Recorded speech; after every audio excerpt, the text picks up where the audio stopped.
కృపా కనికరము కలిగిన మా కన్న తండ్రి, మీ ప్రేమను బట్టి, మీ ఉన్నతమైన దయను బట్టి నాయన, తరగతులలో నాయన ఈ మొదటి భాగాన్ని ముగించుకోవడానికి చివరి తరగతిలో మేము ఉంటుండగా కృప చూపించండి. మీ సంకల్పము, మీ ఉద్దేశాలు, మా బ్రతుకులు, మా విశ్వాసంలో స్థిరత్వాన్ని నాయన కలిగించుకొనుచు ఉన్నతమైన బహుమానాన్ని పొందుకోగలిగే మేలుకొలుపును మాకు ప్రసాదించమని కోరుతూ తిరిగి నీ మాటల ధ్యానంలోనికి వెళుతుండగా నాయన, వెనగల చెవిని భద్రపరుచుకునే హృదయాన్ని, విశ్లేషించగలిగే సమయోచితమైన జ్ఞానాన్ని మీ పిల్లలైన వారికి నాకును ఇవ్వమని కోరుకుంటూ క్రీస్తు నామం నీ ప్రార్థన అడిగి వేడుకొనుచున్నాము తండ్రి, ఆమేన్. ప్రేమన దేవుని వారలారా, దేవుని మహాకృపను బట్టి రెండవ దినము కూడా చక్కటి వాక్య ధ్యానాలలో సాగుతున్నాం. ఈ మూడవ పాఠముగా క్రైస్తవ జీవితంలో ఒడుదొడుకులనేటివి సహజంగా మనం పరిగణిస్తుంటాం. సముద్రం అన్నాక ఉవ్వెత్తున అలలు ఎగుస్తుంటాయి. ఒడ్డును తాకి ఎలా చల్లబడుతుంటాయో, తమ స్థాయిని తగ్గించుకుంటాయో, క్రైస్తవ జీవితంలో కూడా ఈ ఆటుపోటుల లాంటి బలాలు, బలహీనతలు మన జీవితంలోనికి తొంగి చూస్తుంటాయి. కొన్నిసార్లు బలంగా ఉన్నామని మనకు మనమే సంతోషాన్ని కలిగి ఉంటాం. కొన్ని రోజులు ఎందుకో బలహీనపడ్డాను అని మనకుగానే అర్థమవుతుంటుంది. ప్రేమన వారలారా, సభలు జరుగుతున్నప్పుడు, వాక్యాలు వింటున్నప్పుడు జీవాన్ని పొందుకుంటున్న మనమే ముగించుకొని మరలా సమాజంలోనికి వెళ్ళిన తర్వాత ఎందుకో ఆ ఉత్సాహము, ఆ స్థితి మరలా కోల్పోయి, సన్నగిల్లిపోయి, ఏమంటే బలహీనపడ్డామండి అని మన బ్రతుకుల గురించి మనమే బాధపడుతున్న రోజులు కూడా మన జీవితంలో ఉంటాయి. ప్రేమన వారలారా, ఎందుకు జరుగుతుంది ఇలా? ఇలా జరగడానికి ప్రధానమైన కారణం ఏంటి? ఇలా జరుగుతుందని గేలి చేయటం కాదు, కానీ ఇలా ఎందుకు జరుగుతుంది, ఎక్కడ సరిదిద్దుకోగలిగితే మన జీవితాలు బాగుంటాయనే ఒక మేల్కొలుపు, ఒక ప్రోత్సాహం ఈరోజు మనకు కావాలి. బోధ ఎప్పుడు కూడా మనిషిని ఉత్సాహపరిచేది, మనిషిలో తప్పును చూపించి గేలి చేసేది బోధ కాదు. ప్రేమన వారలారా, ఆ తప్పును సరిదిద్దుకుంటూ, ఆ తప్పును ఒప్పుకునేటట్లుగా చేస్తూ, ఆ తప్పులోనికి వెళ్ళనివ్వకుండా అనేకమైన మెలకువలు నేర్పించేది బోధ. అనేకమైన మెలకువలను నేర్పించేది. అందుకే వాక్యము ఉత్సాహాన్ని నింపటమే కాదు, మనల్ని సరిదిద్దగలిగే సామర్థ్యాన్ని కలిగినది. ఎందుకు ఈ పరిస్థితులు మనకు కలుగుతున్నాయో వాక్యంలోనికి దగ్గరగా వెళ్ళగలిగితే నిజంగా చాలా చక్కటి సంగతులు దేవుడు మనల్ని వెన్ను తట్టి నిలబెట్టినట్టుగా మాట్లాడుతున్న మాటలు మనకు కనపడుతుంటాయి. లోకంలో ఇలా సరిదిద్దుకోవడాలు ఎన్నో జరగటం మనకు తెలుసు. కల్పనా చావ్లా అంతరిక్షానికి ఎగిసింది. ఆ అంతరిక్షంలో నుండి నింగిలో నుంచి భూమి మీదకి చేరుతున్న క్రమంలో చనిపోయింది కదా, చనిపోయిన వారిని గురించి ఇంకేం మాట్లాడదాము అని ఆ పరిశోధనను వారు ముగించలేదు. ఆ పరిశోధనను ఇంకెందుకులే అని తీసిపరేయలేదు. అసలు ఎందుకు జరిగింది ఇది అని ఆలోచించారు. ఇంచుమించు ఒక 6 నెలలు సాగిందండి ఆ పరిశోధన. సంఘటనా స్థలానికి వెళ్ళారు. ఏమేమి దొరికాయి అని ఆలోచించారు. ఆ దొరికిన విడిభాగాల పరిస్థితి ఏంటి అని చూశారు. ఆ రంగు మారటానికి కలిగిన స్థితి ఏంటని చూశారు. ఎన్నో టెస్టులు చేశారు. చివరికి ఒక పాఠాన్ని నేర్చుకుంది నాసా సంస్థ. ఏంటంటే, నింగిలో నుంచి భూమి మీదికి వస్తున్నప్పుడు ఒకేసారి ఈ భూ వాతావరణంలోనికి అడుగు పెడుతున్నప్పుడు విపరీతమైన ఉష్ణోగ్రత పుడుతుంది ఆ రాకెట్లో. ఆ ఉష్ణోగ్రతను తట్టుకునే పలకలు విఫలమైపోయాయి, అందుకే పేలిపోయాయి అని. ఎందుకు? ఆ తర్వాత మరో ప్రయోగానికి పంపుతున్నప్పుడు ఈ విషయంలో జాగ్రత్త పడాలి, ఈ విషయంలో జాగ్రత్త పడాలి. చూసారా, చనిపోయింది కదా ఇంకెందుకు అనుకుంటే మరోసారి పంపినప్పుడు కూడా అలానే జరిగే అవకాశం ఉంది. ఇదిగో ఈసారి జరిగిన దాంట్లో నుంచి ఒక పాఠాన్ని నేర్చుకొని మరోసారి జరగనివ్వకుండా ఉండాలి అనే ఆ లోకపు ఆలోచన చూడండి ఎలా ఉందో.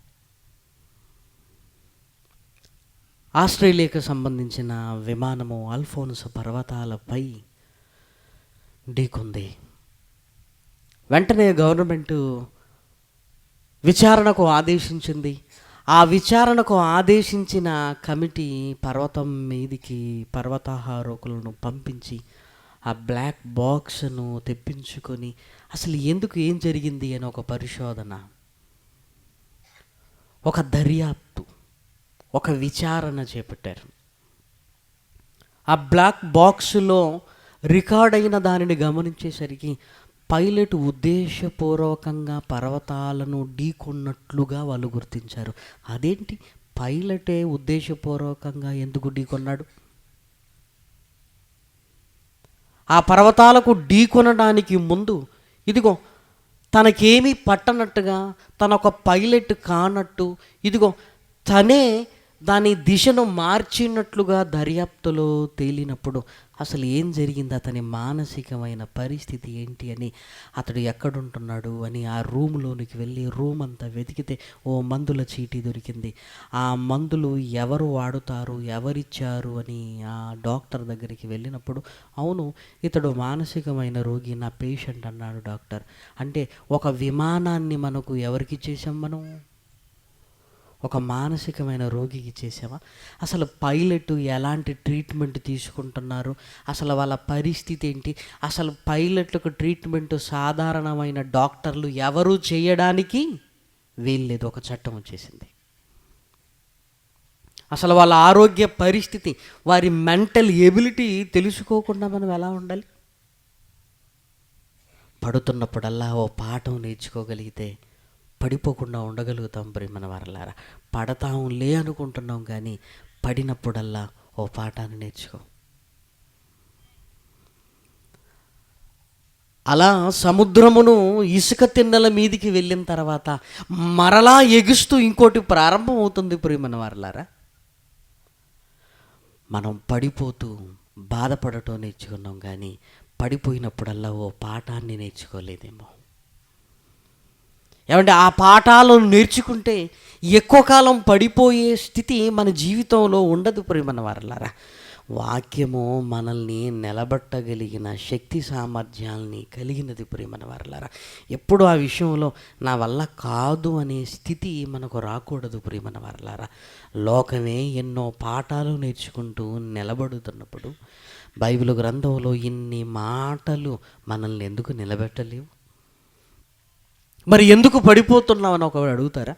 ఎందుకు పడిపోతున్నావంటే మన విశ్వాస జీవితాన్ని చిన్నాభిన్నం చేయడానికి గురి యొద్దకు వెళ్ళవలసిన మనల్ని దారి తప్పించి హైజాక్ చేసి ఇదిగో ఉరి దగ్గరికి నడిపించి ఒక దుష్టుడు ఇదిగో మన విశ్వాస జీవితాన్ని చిన్నభిన్నం చేయడానికి వాడు మాయోపాయాలతో, పన్నాగాలతో, ఊరులతో మన కళ్ళ ముందు ఉన్నాడు. ప్రేమన వారలారా, అపవాది దుష్టుడు రకరకాల పేర్లు కలిగినవాడు, రకరకాలుగా మనిషిని మోసగించటంలో ఆరితేరినవాడు. ప్రేమన దేవుని పిల్లలారా, అందుకే వాడు ఏం చేయబోతున్నాడు అని చూడగలిగితే హబక్కూకు గ్రంథము 1వ అధ్యాయము 15వ వచనంలో ఎప్పుడు చదువుకునే మాటలో ఏమండి ఒక అద్భుతమైన పదాన్ని దేవుడు వాడినట్లుగా చూస్తున్నాడు. అది ఈరోజు మనం ధ్యానించాలి. హబక్కూకు గారు రాసిన పత్రిక 1వ అధ్యాయము 15వ వచనం. వాడు గాలము వేసి మానవులందరినీ గుచ్చి లాగి ఉన్నాడు, ఉరులు ఒగ్గి చిక్కించుకొనుచున్నాడు. వాడు తన వలతో వారిని కూర్చుకొని సంతోషపడి గంతులు వేయుచున్నాడు. ఇదిగో వారిని కూర్చుకొనుచున్నాడు అంటున్నాడు. వారిని కూర్చుకొనటానికి వాడు ఉరులు ఒగ్గి, ఉరులు ఒగ్గి, ఉరులు ఒగ్గి. ఉరి సింగులర్, ఉరులు ప్లూరల్. వాడు ఉరులు ఒగ్గుతున్నాడు, వాడు ఉరులు ఒగ్గుతున్నాడు. గురి యొద్దకు వెళ్ళవలసిన మన జీవితాలని ఉరుల వైపుకు తిప్పుతున్నాడు. ఇదిగో ఉరి యొద్దకు నెమ్మది నెమ్మదిగా మనల్ని నడిపిస్తున్నాడు. ప్రియమైన వారలారా, ఎక్కడైనా సరే సాతానుడు గురించి మాట్లాడుతున్నప్పుడు ఏమండి, మన జీవితాలను చిన్నాభిన్నం చేసేవాడు గనుక అంత ఆషామాషిగా ఏముందిలే అన్నట్టుగా ఉండకూడదు. ప్రియమైన వారలారా, వాడు ఉరులు ఒగ్గుతున్నాడు. ఏంటి ఆ ఉరులు? ఉరి అంటే ప్రాణం తీసేది, ప్రాణాల మీదికి తెచ్చుకునేది. గురి అంటే లక్ష్యాన్ని ఛేదించేది. గురి అంటే బహుమానాన్ని పొందుకునేది. ప్రియమైన వారలారా, ఒక గురి యొద్దకు వెళ్ళవలసిన మన జీవితాలను నెమ్మది నెమ్మదిగా మార్గ మధ్యలో దారి తప్పిస్తున్నాడు. ప్రియమైన వారలారా, ఇదిగో ఉరి కూడా గురిలానే కనిపించేటట్టుగా ఉరులు ఒగ్గుతున్నాడు, ఉరులు ఒగ్గుతున్నాడు. ఏంటి ఉరులు? ఉరులు అని రాశాడు. ఏంటి ఉరులు? ఎక్కడెక్కడ మోసపోతున్నామో ఆ మోసపోయే స్థితి మనకు తెలిస్తే మోసపోకుండా ఉండగలుగుతాం కదా, మోసపోకుండా ఉండగలుగుతాం కదా. ఎప్పుడు పడిపోయిన తర్వాత ఇది శోధన అని తెలుసుకోవటం కంటే మనం పడిపోవటానికి ముందే ఇది శోధన అనుకున్నప్పుడు బలంగా ఉండడానికి ప్రయత్నం చేస్తాం కదా. ఆలోచించండి. ఎప్పుడు కూడా మనకు ముందుగా తెలిస్తే బాగుండు కదా, ముందుగా తెలిస్తే బాగుండు కదా. అందుకే బైబిల్లో ఎప్పుడు కూడా ఆ కోణంలో మనం చదువుతుండాలి. మనల్ని మనం నిలబెట్టుకునే ఆ స్థితికి ఇదిగో అనుగుణంగా బైబిల్ని ఎప్పుడు చదువుకుండాలి. ఎప్పుడు ఏదో కొత్తది చెప్పాలనుకుంటే కొత్త చెప్తుంటాం కానీ మనం పడిపోతాం. ప్రియమైన వారలారా, బైబిల్ని ఎప్పుడు కూడా మనల్ని నిలబెట్టుకోవడానికి ఇంకేం కావాలి అన్న ఆ దిశలో బైబిల్ని చదువుతుంటే ప్రతి మాట అదనపు బలాన్నిచ్చే మాటగానే మనకు కనపడుతుంటాయి. ఆ ఉరులు ఏంటి? పోనీ ఆ ఉరుల గురించి బైబిల్ గ్రంథంలో ఇంకేమైనా రాయబడిందని చూడగలిగితే కీర్తనల గ్రంథము 18వ అధ్యాయము, కీర్తనల గ్రంథము 18వ అధ్యాయము 5వ వచనాన్ని చూడండి. పాతాళపు పాశములు నన్ను అరికట్టగను. ఇదిగో ఉరులు అనగానే అవి సామాన్యమైనవి కాదట, మరణపు ఉరులు. మరణపు ఉరులు నన్ను ఆవరిస్తున్నాయి. నాకు అర్థమవుతుంది, సాతానుడు ఏదో ఒక ఉరి నా కళ్ళ ముందుకు తీసుకొస్తున్నాడు. నెమ్మదిగా ఆ ఉరి ఎందుకు నా కళ్ళ ముందు పెడుతున్నాడు అంటే నేను మరణంలోనికి నన్ను తీసుకుని వెళ్ళడానికే కదా. ఏమండి, ఊరులు అని హబక్కు గ్రంథంలో దేవుడు రాయించాడు. ఇక్కడికి రాగానే అవి సామాన్యమైన ఊరులు కాదు, మరణపు ఊరులు, మరణపు పాశములు అంటున్నాడు. ప్రియమైన వారలారా, ఇవి ఎలా ఉంటామని ఆలోచించగలిగితే, ఈ ఉరులు ఒగ్గేది వేటగాడు. ఒక పక్షిని పట్టుకోవాలన్నప్పుడు వేటగాడు ఏం చేస్తాడంటే నూకలు చల్లుతాడు. ఆకాశంలో ఎగురుతూ ఆకలి వెయ్యగానే పక్షులు దిగి ఆహారాన్ని సంపాదించుకుని తిని మరలా ప్రయాణాన్ని కొనసాగిస్తుంటాయి. ప్రియమైన వారలారా, ఆ రోజు హఠాత్తుగా ఆకాశము నుండి చూసిన పక్షులకి మేము సంపాదించుకొనకుండానే కష్టపడకుండాగానే ఇంత విస్తారమైన ఆహారం దొరికింది అని వెంటనే నూకలున్న చోటికి దిగిపోతాయి. ప్రియమైన వారలారా, అసలు ఈ నూకలు ఎవరు జల్లారు, ఎందుకు జల్లారు, ఇవన్నీ ఆలోచించేయడానికి తీరిక లేక సంపాదించుకోబోయే ఆహారమే మా కాళ్ళకు తగిలింది, మా కనుల ముందుందని సంతోషంలో ఉంటాయండి పక్షులు. సంతోషంలో ఉంటాయి. కష్టపడకుండానే వచ్చేసింది కదా. ఎప్పుడైతే ఆహారాన్ని తినడానికి తల వంచి నూకల్ని తింటుంటాయో, దూరంనున్న వేటగాడు వలను లాగుతుంటాడు. అంటే నూకలు కనిపించాయి కానీ పక్షులకి ఏం కనిపించలేదు? వల కనిపించలేదు.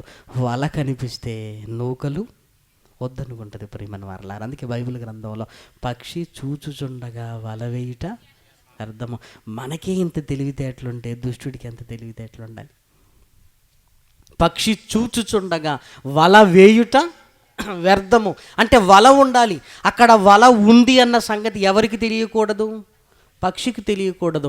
అందులో పడాలంటే ఇక్కడికి రావాలి. ఇక్కడికి రావాలంటే దానికి ఆశ కలిగించేది ఏదో ఒకటి ఉండాలి. ఆశ కలిగించేది ఏదో ఒకటి ఉండాలి. సామెతల గ్రంథము 1వ అధ్యాయము 17వ వచనాన్ని చూడండి. ఎంత చక్కటి మాట రాశాడు దేవుడు. పక్షి చూచుచుండగా వల వేయుట వ్యర్థము. దుష్టుడు కూడా వేటగాడి వలె, ఇదిగో మనకది వల అని తెలియకుండానే మన ఆశ తీరుతున్నట్లుగా నెమ్మదిగా అందులోనికి తీసుకుని వస్తాడు. ప్రియమైన వారలారా, మన ఆశ తీరునట్లుగా అక్కడ వల ఉంది అన్న సంగతి మనకు తెలియకుండా పక్షులు వలలో పడిపోయాయి. అప్పుడు పక్షులు అనుకుంటుంటాయి, అమ్మో నూకలు చూడగానే మనం దిగిపోయాం, ఎంత ప్రమాదం వచ్చింది అని పక్షులు కూడా ఎడ్యుకేట్ అవుతున్నప్పుడు మరలా వేటగాడు మరలా నూకలు జల్లి వలను పెట్టాడు. ఈసారి పక్షులకు నూకలను చూడగానే ఏం జ్ఞాపకం వస్తుంది?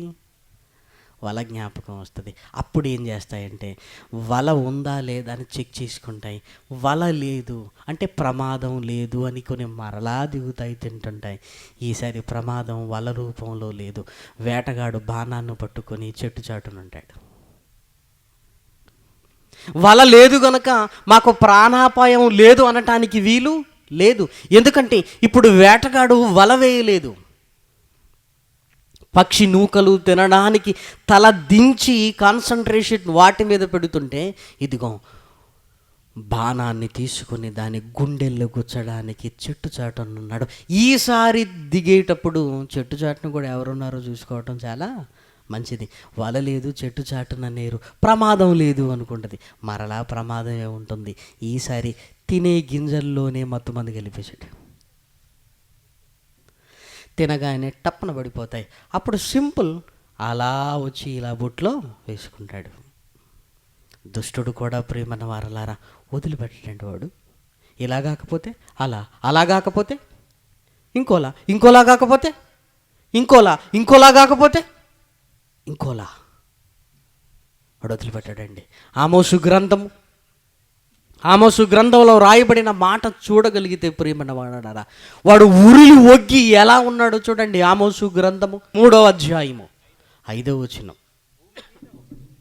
భూమి మీద ఒకడును ఎర పెట్టకుండా పక్షి ఉరిలో చిక్కుబడునా, ఏమీయూ పట్టబడకుండా ఉరి పెట్టువాడు వదిలి లేచునా. అప్పుడప్పుడు చేపలు పట్టడానికి వెళ్ళామనుకోండి, అందులో అనుభవం ఉన్నవారు చూడండి, వెళ్ళినప్పుడు ఎరను పట్టుకుంటాం, గాలాన్ని పట్టుకుంటాం, గాలానికి ఎరని పెట్టి నీళ్ళల్లో వదిలి పర్వాలేదులే సాయంకాలం వచ్చి చూసుకోవచ్చులే అని అలా గాలాన్ని వదిలేసి వెళ్ళిపోతామా?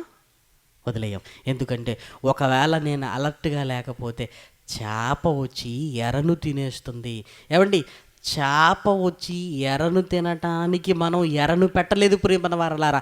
ఆ ఎరను తినే సమయంలోనే దాన్ని బయటికి లాగాలి అంటే చేప ఎప్పుడు వస్తుందో, ఎరను ఎప్పుడు తింటుందో ఏమండి గాలం వేసిన వాడికి తెలియదు. అందుకే అలర్ట్గా ఉంటాడండి. విజయవాడ రైల్వే స్టేషన్ నుంచి ఆ కృష్ణా కెనాల్ మీదుగా ట్రైన్ ఒంగోలు వైపుకు దూసుకొని వెళ్ళిపోతుంది. అక్కడ చిన్న కెనాల్స్ ఉంటాయి. చేపలు పట్టేవారు గాలాలు వేసుకొని కూర్చుంటారు. ట్రైన్ బ్యారేజ్ మీద నుంచి వెళుతుంటే ఎంత శబ్దం వస్తుందండి. అంత శబ్దం వచ్చినప్పుడు కనీసం ఇలా చూడాలా వద్దా? వాళ్ళని గమనిస్తుంటే వాళ్ళని మనం చూడటం కానీ మనం వాళ్ళని చూడరు. ఎందుకు? ఒకవేళ ఈ చూసే సమయంలో మరి చేప ఎరను తిని వెళ్ళిపోయింది అనుకోండి, ఇంతసేపు కూర్చున్నది కూడా వేస్ట్ అయిపోద్ది. ఎన్ని శబ్దాలు వచ్చినా పట్టించుకోరు ప్రియమైన వారలారా కదా.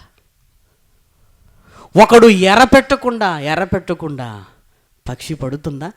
ఏమీ పట్టబడకుండా ఒకడు లేచునా అంటే వాడు ఆ రోజు ఎలా కూర్చున్నాడంటే, ఈ రోజు ఏదో ఒకటి నేను పట్టాల్సిందే. దుష్టుడు కూడా అలానే ఉంటాడు ప్రియమైన వారలారా. మనం నిద్రపోతాం, లేవగానే వీడి ఎరలు ఏంటి అని ఆలోచిస్తాడు. పదవి ఎరేద్దామా? మన ఎరలు ఏమనుకుంటున్నారు? వానపాములు కాదు సుమా, పదవి. ఏం పదవి ఇస్తే పడిపోతాడు వీడు. నాకేమొద్దు, అబ్బే నాకు ఇవన్నీ ఉట్టి మాటలే, ఊరికే మాట్లాడుకుంటామండి అలా. పదవులొద్దు మాకు, మమ్మల్ని పిలిచినా పర్వాలేదండి, పిలవకపోయినా పర్వాలేదండి, పాంప్లెంట్లో మా పేరున్నా పర్వాలేదండి, అన్నీ ఊరికేనే ప్రియమైన వారలారా. మన లోపల ఏం ఎర పెడితే మనం పడతాం వాడికి బాగా తెలుసు. మనం నిద్రపోతుంటాం, నిద్ర చేసేసరికి ఇదిగో మనకంటూ ఎరలు రెడీగా పెట్టుకుంటాడు. పడవా ఈరోజు, రేపు పడవా, ఎల్లుండి ఎల్లుండి కూడా పడవా, నెక్స్ట్ మంత్ కూడా పడిపోవా, అయితే నెక్స్ట్ మంత్ కూడా పడవా, నెక్స్ట్ ఇయర్. అమ్మో, మనం పడేంతవరకు కూడా లేచేటట్టుగా లేడు ప్రియమైన వారలారా. ఏమీ పట్టబడకుండా ఒకడు వదిలి లేచునా నీకు గాలం వేశాడు. ఈరోజు కాకపోతే రేపు కాకపోతే ఎల్లుండి, ఈ వీక్ కాకపోతే నెక్స్ట్ వీక్, ఈ మంత్ కాకపోతే నెక్స్ట్ మంత్ కాకపోతే ఆ పై మంత్, ఈ ఇయర్ కాకపోతే నెక్స్ట్ ఇయర్ కాకపోతే ఇయర్. ఎంత ఊపుకుందండి వాడికి, ఎంత ఊపుకుంది చూసారా. ఒకడు పడకుండా ఒకడు లేచున, దుష్టుడు లేవట్లేదు. లేదండి నేను పడిపోనండి అంటావా? ఏమంటే 1000కి పడిపోవండి, 0 పెంచితే 10,000 పడిపోవా? 10,000కు పడిపోవండి, 0 పెంచితే ఎంత? 1,00,000కు పడిపోవా? నిజం చెప్పండి. 1,00,000కు పడిపోవండి, 0 పెంచితే 10 లక్షలు. 10 లక్షలకు పడిపోవండి, 0 పెంచితే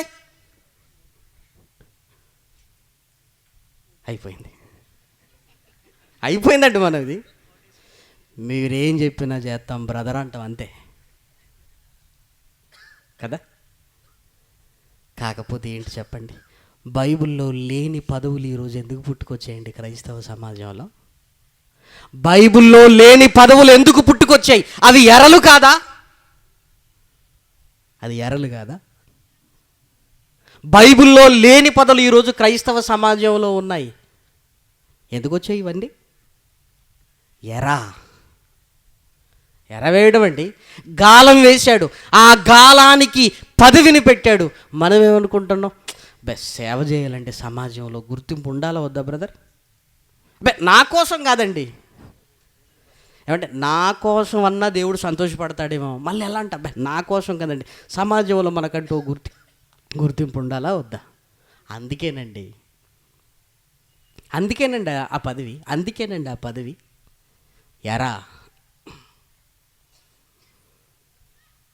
ఎర ప్రియమైన వారలారా. దుష్టుడు ఉరులు ఒగ్గుతున్నాడు. ఆ ఉరులు ఏంటంటే గురువైపుకు మనల్ని ఆలోచింపనివ్వకుండా మన ట్రాక్ మారుస్తున్నాడు.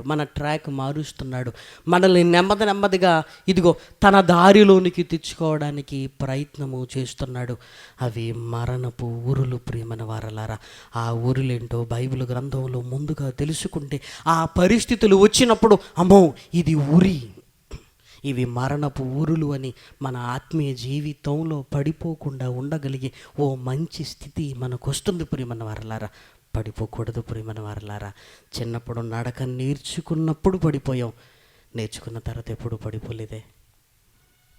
దేవుల్లో కూడా నడవటం ముందు నేర్చుకుందాం. నేర్చుకున్న తర్వాత ఆ పడిపోలేని ఉన్నతమైన స్థితిలోనికి మనం వెళ్ళగలగాలి. ఇప్పుడు మన వరలారా, వెళ్ళగలగాలంటే వాడు ఒగ్గుతున్న ఊరులేంటో తెలియాలి. ఆ ఊరులలో మొట్టమొదటి దానిని చూడగలిగితే తిమోతి గారికి రాసిన మొదటి పత్రిక 6వ అధ్యాయము. దయచేసి బైబిల్ తెరిచి చూడగలిగితే తిమోతి గారికి రాసిన మొదటి పత్రిక 6వ అధ్యాయము 9వ వచనం. ధనవంతులగుటకు అపేక్షించువారు శోధనలోను ఊరిలోను, శోధనలోను ఊరిలోను అంటే వాడి ఊరులలో ఒకటి ధనవంతులగుటకు అపేక్షించే ఆలోచన మనలోనికి తీసుకొని రావటం. ధనవంతులగుటకు అపేక్షించే స్థితి అంటే ధన విషయంలో 2 రకాల స్థితి ఉందండి. ఒకటి ఇచ్చే స్థితి, ఇంకొకటి పుచ్చుకునే స్థితి. పంట అమ్ముతామండి, మంచి రేటు ఉందండి, మంచి రేటు ఉంది, వేసిన పంటకు మంచి ధర వచ్చింది, ఓ 2-3 లక్షలు వచ్చాయి, ఇంటికి తీసుకొని వచ్చాం. ఇంటికి తీసుకొని వచ్చిన మనం ఇక ఆలోచనలో ఉంటుంటాం. ప్రేమన్న వారలారా, ఆ ఆలోచన ఏంటంటే సంవత్సరం కష్టపడితే 2 లక్షలు వచ్చాయి, ఇప్పుడు ఈ 2ను 4 చేయాలి, 4ను 8 చేయాలి, ఇంతకీ ఏం చేయాలి? ఇలా మనం మాట్లాడుకుంటుండగానే, ఆలోచించుకుంటుండగానే ఎవరో వస్తారు, ఎవరో వచ్చి మంచి సలహా ఇస్తారు. ఏంటో తెలుసా? ఏమంటే పంట అమ్మారు కదా, 2 లక్షలు వచ్చాయి కదా, ఏం చేశారండి అంటే, ఏముందండి, ఏం లేదండి, ఆ బ్యాంకులో వేద్దాం అనుకుంటున్నా. బ్యాంకులో వేస్తే ఏమొస్తుందండి మనకి? బ్యాంకులో వేస్తే మనకు ఏమొస్తుంది? బ్యాంకులో వేస్తే ఏం రావాలి? మనకు ఉన్నది వస్తే సుఖం లేదా? మరి ఏం వస్తుందంటే మరి ఏం చేద్దామండి, ఇంట్లో పెట్టుకోగలవా మనం అన్నప్పుడు అప్పుడు సలహా. అబ్బే, నా ఉద్దేశం అది కాదండి. మీరు కూడా ఆలోచించండి. మీరు దేవుని పని చేస్తుంటారు కదా. అవునండి, అవును. ఇదిగో ఈ 3 లక్షలను అలా వడ్డీకి ఇస్తే వడ్డీతో దేవుని పని చేయొచ్చు కదా. దేంతో చేస్తాడట దేవుని పని? వడ్డీతో చేయొచ్చు కదా. అసలు అలానే ఉంటుంది, వడ్డీతో దేవుని కార్యక్రమాలు అయిపోతాయి. ఎంత చక్కటి ఆలోచన అండి. ఉరి అసలు అలానే ఉంటుంది, వడ్డీతో బోల్డన్ని కార్యక్రమాలు చేయొచ్చు కదా. దేవుడు కష్టంతో చేయమంటున్నాడా, వడ్డీతో చేయమంటున్నాడా? కష్టంతో. ప్రియమైన వారలారా, ఏమండి, మన అవసరాలను దాచుకుంటూ సంవత్సరానికి ఆ రూపాయి దాచుకుంటూ మన చెమట పెట్టి దేవుడికి చేస్తే ఎంత ఆనందం. ప్రియమైన వారలారా, కొన్ని ఆనందాలను మనం పోగొట్టుకుంటామండి. సభలు జరుగుతుంటే ఏముందో 1 లక్ష రూపాయలు అప్పు తీసుకొచ్చి జయించలే అంటుండ్రి. అప్పు చేస్తే ఆనందం లేదు. ప్రియమైన వారలారా, మన త్యాగంతో దేవుని పని జరగాలి. ప్రియమైన వారలారా, మన త్యాగం. అమ్మో, దేవుని కొరకు మరి నేను డబ్బు కూడా పెట్టాలంటే ఇది నేను మానుకోవాలి కదా. కొన్ని మానుకుంటూ, కొన్ని తగ్గించుకుంటూ, నిజంగా నా కొరకు నా కుమారుడు, నా కుమార్తె తన కుటుంబ అవసరాలను తగ్గించుకుంటూ సంవత్సరానికి పోగేసి చేసి ఆ కార్యక్రమం ఎంత దీవెనకరంగా ఉంటుందనుకుంటున్నారు? సమయానికి అప్పు తీసుకొచ్చేసి, ఎందుకు తీసుకురావాలి అప్పు? పైగా ఏమంటాడంటే, దేవుడి కోసం ప్రాణమైన ఇవ్వాలి కదా, అప్పు చేస్తే తప్పండి. దేవుడి కోసం అప్పు చేయకూడదా మనం? ఎక్కడికి చివరికి దేవుడి కోసం అనుకుంటుంటాం. ప్రియమైన వారలారా, నెమ్మదిగా వాడు ఉరులు పంచుతున్నాడు మన కళ్ళ ముందు. మనకు అది అర్థం కావట్లేదు. ధనవంతులగుటకు అపేక్షించువారు శోధనలోను ఊరిలోను. ఇదిగో వచ్చినవి 4 లక్షలు కావాలంటే ఇదిగో అలా వడ్డీలకు ఇస్తే చాలు. ఆ వడ్డీ మనం ఇదిగో నెలకి ఇంత వస్తుంది, అంత వస్తుంది, 5 అయితే ఇంత, 6 అయితే ఇంత, 7 అయితే ఇంత, 8 అయితే ఇంత, 9 అయితే ఇంత, 10 అయితే ఇంత. కాస్త డబ్బు ఎప్పుడైతే కనిపించగానో ఇక స్థిమితంగా ఉండము. ఈ 4 లక్షలు, 8 లక్షలు, 8 లక్షలను 16 లక్షలు, ఆ 16 లక్షలు రాబట్టుకోవటానికి పేద కుటుంబాలను కూడా ఏం చేస్తుంటామో తెలుసా? ఇది న్యాయం, తీసుకున్నప్పుడు ఇవ్వాలి కదా అని వాళ్ళని కష్టంలోనికి, నష్టంలోనికి, ఇబ్బందుల్లోనికి తీసుకొని వెళుతుంటాం. ప్రియమైన వారలారా, ధనం కోసం ఉరిలోను ఒక పేదవాడు కన్నీళ్లకు కారకు అవుతాం.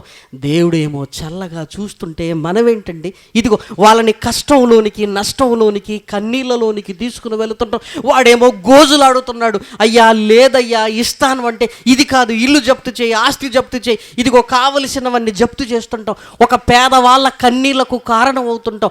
ఒక ఇంట్లో కన్నీరు కురిపించి నీ ఇంట్లో ఆనందంగా ఉండగలుగుతానని దేన్ని బట్టి అనుకుంటున్నావు చెప్పు? దేన్ని బట్టి అనుకుంటున్నావు?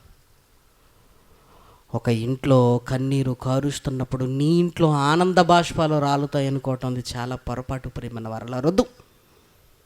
మన కష్టం మనకు సరిపోదా? అది కాదండి, అది కాదు. ఇచ్చినప్పుడు తీసుకున్నప్పుడు ఇవ్వాలి కదా అంటుంటాం. పోనీ ఇచ్చావే అనుకో, మళ్ళీ ఇస్తాడన్న గ్యారంటీ ఏముంది చెప్పు నాకు? రాసుకున్నాం కదండి మేము అంటున్నాం. రాసుకోవచ్చు, కానీ ఒక చావు కార్యక్రమం వెళ్ళినప్పుడు కుటుంబ సభ్యుల కంటే ఇంకొక ఆయన బాగా ఏడుస్తున్నాడు. ఎందుకండి అంటే అప్పిచ్చాడండి అన్నారు.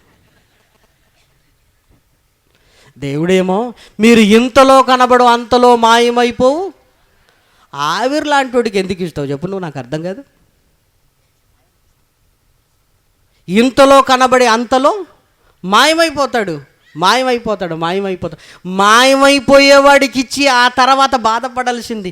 కుటుంబ సభ్యులు బాగానే ఉన్నారండి, వీడు లబోదీపం ఏడుస్తున్నాడు. ఈయన ఎందుకు ఏడుస్తున్నాడంటే అప్పిచ్చాడు. మరి పరిస్థితి చూసారా ఎలా ఉందో? ధనవంతులగుటకు అపేక్షించువారు, ఇదిగో బిజినెస్లు అంటారు, ఈ వ్యాపారం అంటారు, ఆ వ్యాపారం అంటారు, మనకున్న కష్టాన్ని స్థిమితంగా ఉండనివ్వరు. దీంట్లో పెట్టుబడి అంటారు, దాంట్లో పెట్టుబడి అంటారు, ఇందులో పెడితే నెల తిరగగానే ఇంత అంటారు, అందులో పెడితే నెల తిరగక మునిపే ఇంత అంటారు, ఇందులో పెడితే ఇంత వడ్డీ అంటారు. ఎన్ని లెక్కలండి? ఎందుకు? మీకు అనిపించవచ్చు మరీ చెప్తారులేండి అని. అది వలని మనకు అనిపించదు, అది వలని బైబిల్ చెప్పింది. ఎక్కడండి మీది ఈ ప్రేమ ఎక్కడ మొదలైందంటే సెమినార్లో మొదలైందంటే ఎంత భయంకరంగా ఉంటుందో చెప్పండి, నాకు అర్థం కాదు. ఉండ్రాజవరం సెమినార్కి వెళ్ళమండి, అక్కడే మొదటిసారి చూశాను, అక్కడే ప్రేమలో పడ్డానండి కదా. కొంతమంది జీవితాలను చూస్తుంటే సెమినార్కి వచ్చి సాధించింది ఇదా నువ్వు? వినబడుతున్న దేవుని మాటలు కనిపించలేదే? కళ్ళ ముందు కనపడుతున్న యేసు త్యాగం కనిపించలేదే? వద్దు. ఈ సెమినార్లో మన జీవితాన్ని మార్చుకోవడానికి ఉపయోగపడాలా, జీవిత భాగస్వామిని వెతుక్కోవటానికి కాదు. ప్రియమైన వారలారా, మన జీవితాలను మార్చుకోవడానికండి ఈ తరగతులు. ఊరులు అన్నాడు ప్రియమైన వారలారా, ఊరులు అన్నారు ప్రియమైన వారలారా.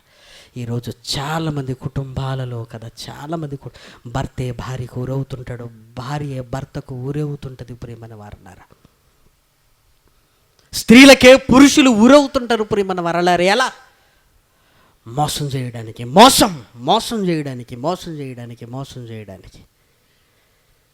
తొలినాళ్ళలోనే దేవునికి అర్హమైన పాత్రలుగా ఉండవలసిన యవన జీవితాలలో ఇదిగో ఊరులు ప్రియమైన వారలారా, ఊరులు.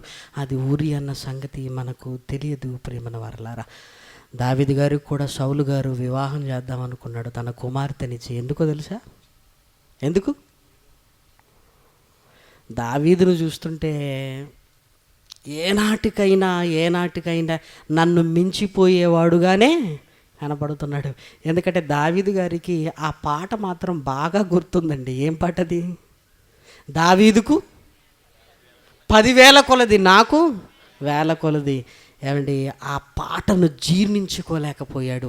ఇప్పుడు 10,000 కొలది అని స్తుతులు పాడిన దావీదుకి కౌంటర్ అయ్యాలంటే ఏం చేయాలి? ఇప్పుడు నా కూతురుని ఇస్తే అయిపోయా. నా కూతురు ఉరిగా ఉంటుంది, ఉరిగా ఉంటుంది. మరి దావీదుని ఎలా వాడుకుంటున్నాడు? ఫిలిష్తీయులు మరలా నా మీదికి వస్తే, దావీదు నా దగ్గర ఉంటే ఫిలిష్తీయులను ఎదిరించవచ్చు. అటు ఫిలిష్తీయులను ఎదిరించాలంటే దావీదు ఉండాలి. దావీదు నన్ను మించిపోకుండా ఉండాలంటే నా కూతుర్ని తగిలిస్తే ఇంకెక్కడికి పోతాడు? కొన్ని వివాహాలు కూడా ఉరులైపోతాయి ప్రియమైన వారలారా. వివాహాలకు సిద్ధపడుతున్నవారు దేవుని పాదాల దగ్గర సిద్ధపడండి. తండ్రి, ఇదిగో నీ చిత్తం నాయన, నీ చిత్తము, నీ చిత్తము. ఈ ఫేస్బుక్లు, ఈ వాట్సాప్లు మానేయండి ప్రేమన వారలారా. నిజంగా భక్తిగా మీరు ఉండాలనుకుంటే అవి మానేయండి ప్రేమన వారలారా. అందులో మేము మంచి విషయాలు చూస్తాం, చెడ్డ విషయాలు చూస్తాం, ఈ నాటకాలు చెప్పకండి. అందరం ఇవే మాట్లాడుకుంటాం కదా, మన గురించి మనకు తెలీదా? మానేయండి ప్రేమన వారలారా, మానేయండి, వద్దు. ఏమైనా కాలంలో నువ్వు చేయవలసిన దేవుడి కోసం ఎంత ఉంది? ఓ కంప్యూటర్ ముందు కూర్చొని, ఇదిగో నువ్వు కూర్చుంటున్నావు, వాడు ఉరులు వగ్గుతున్నాడు, అది ఊరి అని నువ్వు అనటం లేదు. నువ్వేమంటున్నావు? క్లిప్పింగ్ సాంగ్ రెడీ చేస్తున్నాను అంటున్నావు. క్లిప్పింగ్ సాంగ్ కోసం ఏం చేస్తున్నావు? సినిమాలన్నీ చూస్తున్నావు. ఎంత కష్టపడ్డానన్నా క్లిప్పింగ్ సాంగ్.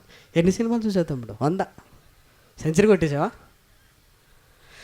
100 నీ హృదయంలోనికి వెళ్ళి నీ హృదయాన్ని వంచటం లేదని గ్యారంటీ ఇవ్వగలవా? ఎందుకు ప్రేమను వారలారా? అప్పుడే కంప్యూటర్లు అవసరమా? అప్పుడే వాట్సాప్లు అవసరమా? అప్పుడే ఫేస్బుక్లలో అకౌంట్లు అవసరమా? ఓ భక్తి గల జీవితాలకి వద్దు ప్రేమన వారలారా, మానేయండి ప్రేమన వారలో, వద్దు.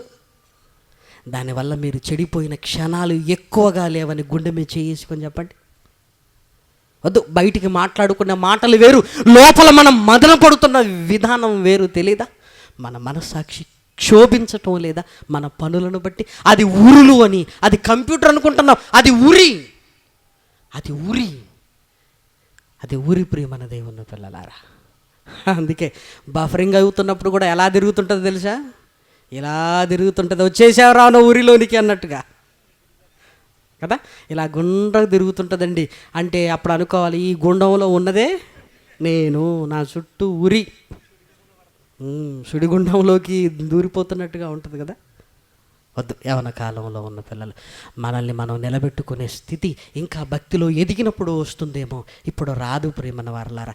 మాట్లాడకు, నేను అందరిలాంటి వాడిని కాను అను, నువ్వు కూడా అందరిలాంటి వాడవే. వద్దు. వాటికి దూరంగా ఉండు, వాటికి దూరంగా ఉండు. ఆ ఊరులను గమనించు. ఇది నా జీవితంలోనికి వచ్చిందంటే ఇది నన్ను ఎక్కడికి నడిపిస్తుంది? ఇది ఎక్కడికి నడిపిస్తుంది? ఆ భవిష్యత్తులోనికి వెళ్ళి ఒక్కసారి ఇదే నా జీవితాన్ని చిందరవందర చేస్తుందని అర్థమైనప్పుడు ఇది ఎందుకు ఇంకా మన జీవితంలో ఎందుకు? ఆ మరణపు ఊరులు చూడాలి ప్రేమన వారలారా. గుడ్డిగా నమ్మొద్దు, నమ్మి మోసపోవద్దు. ఒక్కసారి భవిష్యత్తు ఆలోచించాలి. ఇది దేవుని సంకల్పమేనా, అవునా కాదా, వ్యక్తిగతమైన నిర్ణయాలా ఏంటి? కొన్ని రోజు ప్రార్థనలో గడుపు దేవుని నిర్ణయం కొరకు, నీ వివాహం కోసం గడుపు. కొన్ని రోజులు దేవుని సంకల్పం కొరకు ఎదురు చూడు. నీ పవిత్రతను కాపాడుకో. ఊరులలోనికి వెళ్ళకు. ఇంకా బైబిల్ గ్రంథంలోనికి వెళ్ళి చూడగలిగితే యెషయా గ్రంథము 29వ అధ్యాయము 21వ వచనం. యెషయా గ్రంథము 29వ అధ్యాయము 21వ వచనం. కీడు చేయు యత్నించుచు ఒక వ్యాజ్యమును బట్టి ఇతరులను పాపులుగా చేయుచు, గుమ్మములలో తమను గద్దించు వానిని పట్టుకొనవలనని ఉరినొడ్డుచు, మాయా మాటల చేత నీటి మంతుని పడద్రోయువారు నరకమున నరకబడుదురు. ఇదిగో మనుషులే వలలైపోయారు ప్రేమన వారలారా. ఒకరోజు సెమినార్ జరుగుతుంటే ఒక ఆయన ఉదయాన్నే లేచి చేతులు పైకెత్తి, తల పైకెత్తి తండ్రి అని ప్రార్థన చేసుకుంటున్నాడు. ఆ రూమ్లో ఉంటున్న యవనస్తుల పిల్లలు ఉన్నారు, ముసి నవ్వులు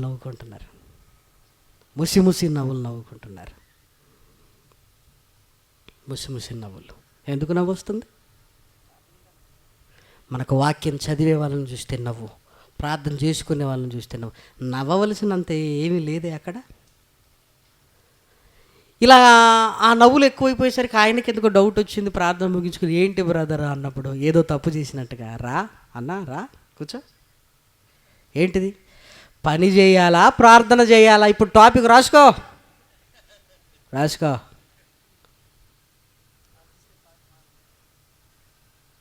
అంటే ప్రార్థన చేయకూడదా బ్రదర్? చేయకూడదా? పెదవులతో కాదు చేసేది, మొత్తం చేతలతోనే. తెల్లారి నుంచి ప్రార్థన మానేశాడు. ఎవరు చేసుకునేట ఆయన? మన డిస్కషన్స్ ఎలా ఉంటాయంటే ఎదుటి వాడిని పాడు చేయాలి. వాడిలో ఉన్నది నేర్చుకోవాలనేది తక్కువ, వాడికి కూడా ఇంకా ఏదో ఒకటి నేర్పించి పాడు చేద్దాం. ఇది తప్పు కదండి, అది తప్పు కదండి, అది తప్పు కదండి, అది తప్పు కదండి, అది తప్పు కదండి. అడిగాడు అమాయకంగా, సినిమాలు చూడటం తప్ప రైటా? అప్పుడు మీరేమనుకుంటున్నారు? తప్పే కదా అన్నాడు అనుకోండి. తప్పు అసలు తప్పే. కర్ణాబడి సినిమా కదా, ప్యాషన్ ఆఫ్ క్రైస్ట్ సినిమా కదా, దేవుడి సినిమాలు లేవా? అవును, ఈ సినిమా చూస్తున్నాం అంటే అది కూడా చూడొచ్చు. మంచిని తీసుకోవాలి, చెడును వదిలేయాలి. అందరికీ ఇది బాగా ఉంటుందండి. కానీ చెడును తీసుకుంటాం, మంచిని వదిలేస్తాం మనం. చూడొచ్చు, దాన్ని ఉంది. వద్దనుకున్నోడిని చూడొచ్చు అని తీసుకొచ్చావంటే దాని అర్థం ఏంటి? నువ్వు పాడు చేయలేదు అండి.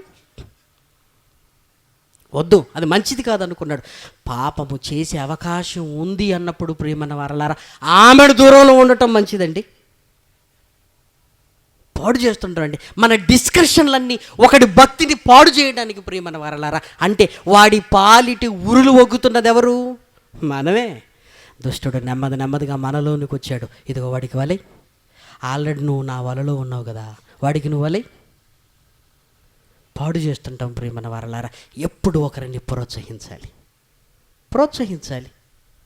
ఓకే, ఇంకా మీరు ఎదగాలి, ఇంకా అలా ఉండాలి. ఆ ప్రోత్సాహం ఉండదు. డిస్కరేజ్. ఎక్కడికి వెళ్తున్నావు? పలానా దగ్గరికి. అక్కడికి వెళ్తున్నావా? ఇక వద్దులే అంటాడు. ఏమైంది ఇప్పుడు? ఎక్కడికి వెళ్ళినా దేవుడి కోసం బ్రతకండి బ్రదర్. దేవుడి కోసం నువ్వు బ్రతకటం ముఖ్యం. ఎక్కడికి వెళుతున్నావు? ఏంటి? వాళ్ళ గురించి నీకు తెలుసా? వీళ్ళ గురించి నీకు తెలుసా? ఇదిగోరా, నా దగ్గర ఉన్నాయి, అవన్నీ ఉన్నాయి, చూస్తావా? నేను చెప్తే నువ్వు నమ్మవు. ఏదైనా సాక్ష్యాధారాలు చూపించి ఏం చేస్తావు? యేసుక్రీస్తు మృత్యుం చేయడానికి సాక్ష్యాధారాలను చూపించరాదు. ఇంకా కొన్ని సాక్ష్యాధారాలు ఉంటాయి మన దగ్గర, పాడైపోతారు. మాయ మాటలతో కీడును కల్పించుచు వలలు ఒగ్గుతూ ఉరి ఒడ్డుతున్నారు అంటున్నారు. నా పిల్లల్ని ఉరి ఒడ్డుతున్నారు. అందుకేనండి గంతులు వేస్తున్నాడు ప్రియమైన వారలారా. ఇంకా కీర్తనల గ్రంథము 140వ అధ్యాయము 5వ వచనం. కీర్తనల గ్రంథము 140వ అధ్యాయము 5వ వచనం. గర్విష్ఠులు నా కొరకు ఉరిని త్రాళ్ళను చాటుగా ఒడ్డి ఉన్నారు. నేను అంతా మంచి అనుకుంటున్నాను, కానీ అందులో నన్ను పడవేయాలని మనుషులు కూడా ఇదిగో ఊరులు ఒడ్డుతున్నారు ప్రియమైన వారలారా. లేని పోనివన్నీ కల్పించి ప్రియమైన వారలారా. మరి ఎలా ఆ ఊరిలో నుంచి పడకుండా గురువైపుకు వెళ్ళాలంటే ప్రియమైన వారలారా, ఇదిగో ఏం చేయాలంటే పరలోకమందున్న కన్న తండ్రి మహనీయుడైన యేసుక్రీస్తు వైపు చూపుతున్నాడు ప్రియమైన వారలారా. సాతానుది మరణపు బలమైతే యేసుక్రీస్తుతో మరణాన్ని జయించిన బలము ప్రియమైన వారలారా. ఎంత ఆదరణకరమైన మాట రాస్తున్నాడో దయచేసి చూడండి. కీర్తనల గ్రంథము 124వ అధ్యాయము 7వ వచనం. కీర్తనల గ్రంథము 124వ అధ్యాయము 7వ వచనం. పక్షి తప్పించుకొనున్నట్లు మన ప్రాణము వేటగాండ్ర ఉరి నుండి తప్పించుకొని ఉన్నది, ఉరి తెంపబడెను. ఇదిగో ముందుగా వాడి ఊరులను మనం తెలుసుకుంటున్నాం కనుక ఇదిగో వాడి తాళ్ళను తెంపేయాలి ప్రియమైన వారలారా. ఒక పక్షి ఎలా తప్పించుకోవడానికి తన వివేచనను వాడుకుంటుందో మనం కూడా దేవుడు ముందుగా చెబుతున్నప్పుడు ఇదిగో త్రాళ్ళను తెంపేసేయాలి ప్రియమైన వారలారా. పడిపోకూడదు ప్రియమైన వారలారా. పడిపోతాం లేస్తాం అనుకుంటుంటాం, కానీ ఒకరోజు పడిపోతే లేవటానికి కూడా మన శక్తి మనకు సరిపోదు ప్రియమైన వారలారా. ఆ లేవలేని స్థితిలో అలానే కన్ను మూస్తే మన బ్రతుకులు ఏం కావాలి చెప్పండి? పోయినసారి పడ్డా లేవలేదా అనొచ్చు, మరి ఈసారి పడితే లేవలేవేమో ఒక్కసారి ఆలోచించు. పడిపోకు ప్రియమైన వారలారా. ఆ పడిపోయే స్థితిలో కొద్దు వాడి ఊరులు గమనించాలి. ఇది ఊరి నేను దూరంగానే వాడి తాళ్ళను తెంపేయాలి ప్రియమైన వారలారా. మహనీయుడైన యేసుక్రీస్తు అదే చేశాడు. మరణపు బలము సాతానుదైతే మరణాన్ని జయించిన బలము యేసుక్రీస్తుది. ఆ బలాన్ని ఒక్కసారి చూడు. కీర్తనల గ్రంథము 91వ అధ్యాయము 3వ వచనం. 91వ అధ్యాయము 3వ వచనం. కీర్తనల గ్రంథము 91వ అధ్యాయము 3వ వచనం. వేటకాండ్ర ఉరిలో నుండి ఆయన నిన్ను విడిపించును, నాశనకరమైన తెగులు రాకుండా నిన్ను రక్షించును. ఎప్పుడు ఆయన మాటలు మనం వింటున్నప్పుడు, అవి ఊరులు అన్న సంగతి మనకు తెలిసినప్పుడు, ముందుగానే తెలుసుకుంటున్నాం కనుక కాపాడబడతాం ప్రేమన దేవుని పిల్లలారా. చివరి మాట సామెతల గ్రంథము 6వ అధ్యాయము 5వ వచనం. సామెతల గ్రంథము 6వ అధ్యాయము 5వ వచనం.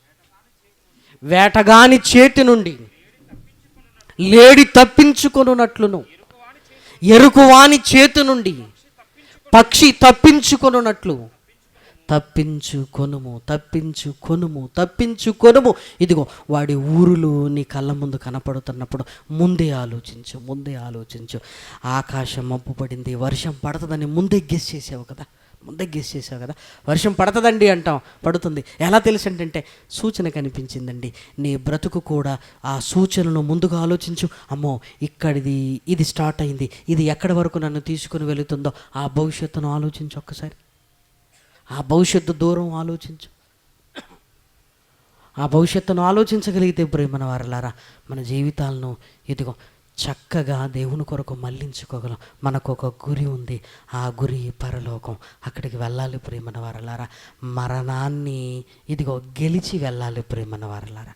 మరణాన్ని గెలిచి వెళ్ళాలి అక్కడికి. పౌలు గారు అంటారు, వెనుక నా లోకం ఉంది, ఊరులన్నీ నా వెనకనే, నా ముందు నాకు కనబడుతుంది ఏంటి? గురి. ఇదిగో గురి యొద్దకు నేను పరిగెత్తుచున్నాను అంటున్నాడు. ఆ మరణపు ఊరల్ని తెంపుకొని యేసుక్రీస్తులోనికి వచ్చిన పౌలు గారు గురి యొద్దకు పరిగెత్తుతున్నాడు. మనం కూడా పరిగెత్తుదాం ప్రేమన వారలారా, పరిగెత్తుదాం. అందుకే ఆ ఊరల విషయంలో చాలా జాగ్రత్తగా ఉండాలి. అవి పాతాళపు పాశములు, మరణపు పాశములు. వాడు ఉరులి ఒగ్గుతున్నాడు. అది ముందుగా మనం గెస్ చేయాలి. మన పరిస్థితులు స్మెల్ చేయాలి. ఏమంటే ఇక్కడ ఏదో కాలుతున్న స్మెల్ వస్తుందండి. కాలుతున్నది నువ్వు చూడలేదు కదా, ఎలా తెలిసింది? ఆ స్మెల్ మనకు కూడా మన వాతావరణంలో, అమ్మో ఈ పరిచయం ఎక్కడికో వెళ్ళిపోయేటట్టుంది, స్మెల్ చేయి. అమ్మో ఈ ఇబ్బంది ఎక్కడికో నన్ను తీసుకొని వెళుతుంది, కట్ చేయి, స్మెల్ చేయి.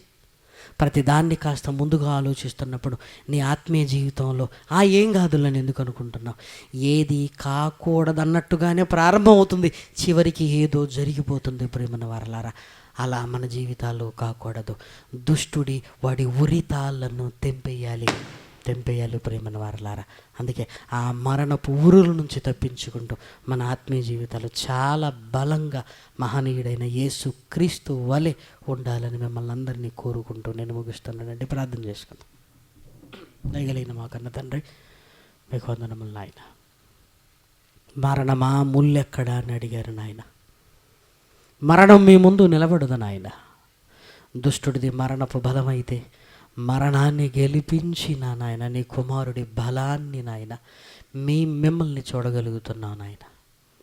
వాడి ఊరులను పసిగట్టగలిగే స్థితి మాకు ఇవ్వండి నాయన.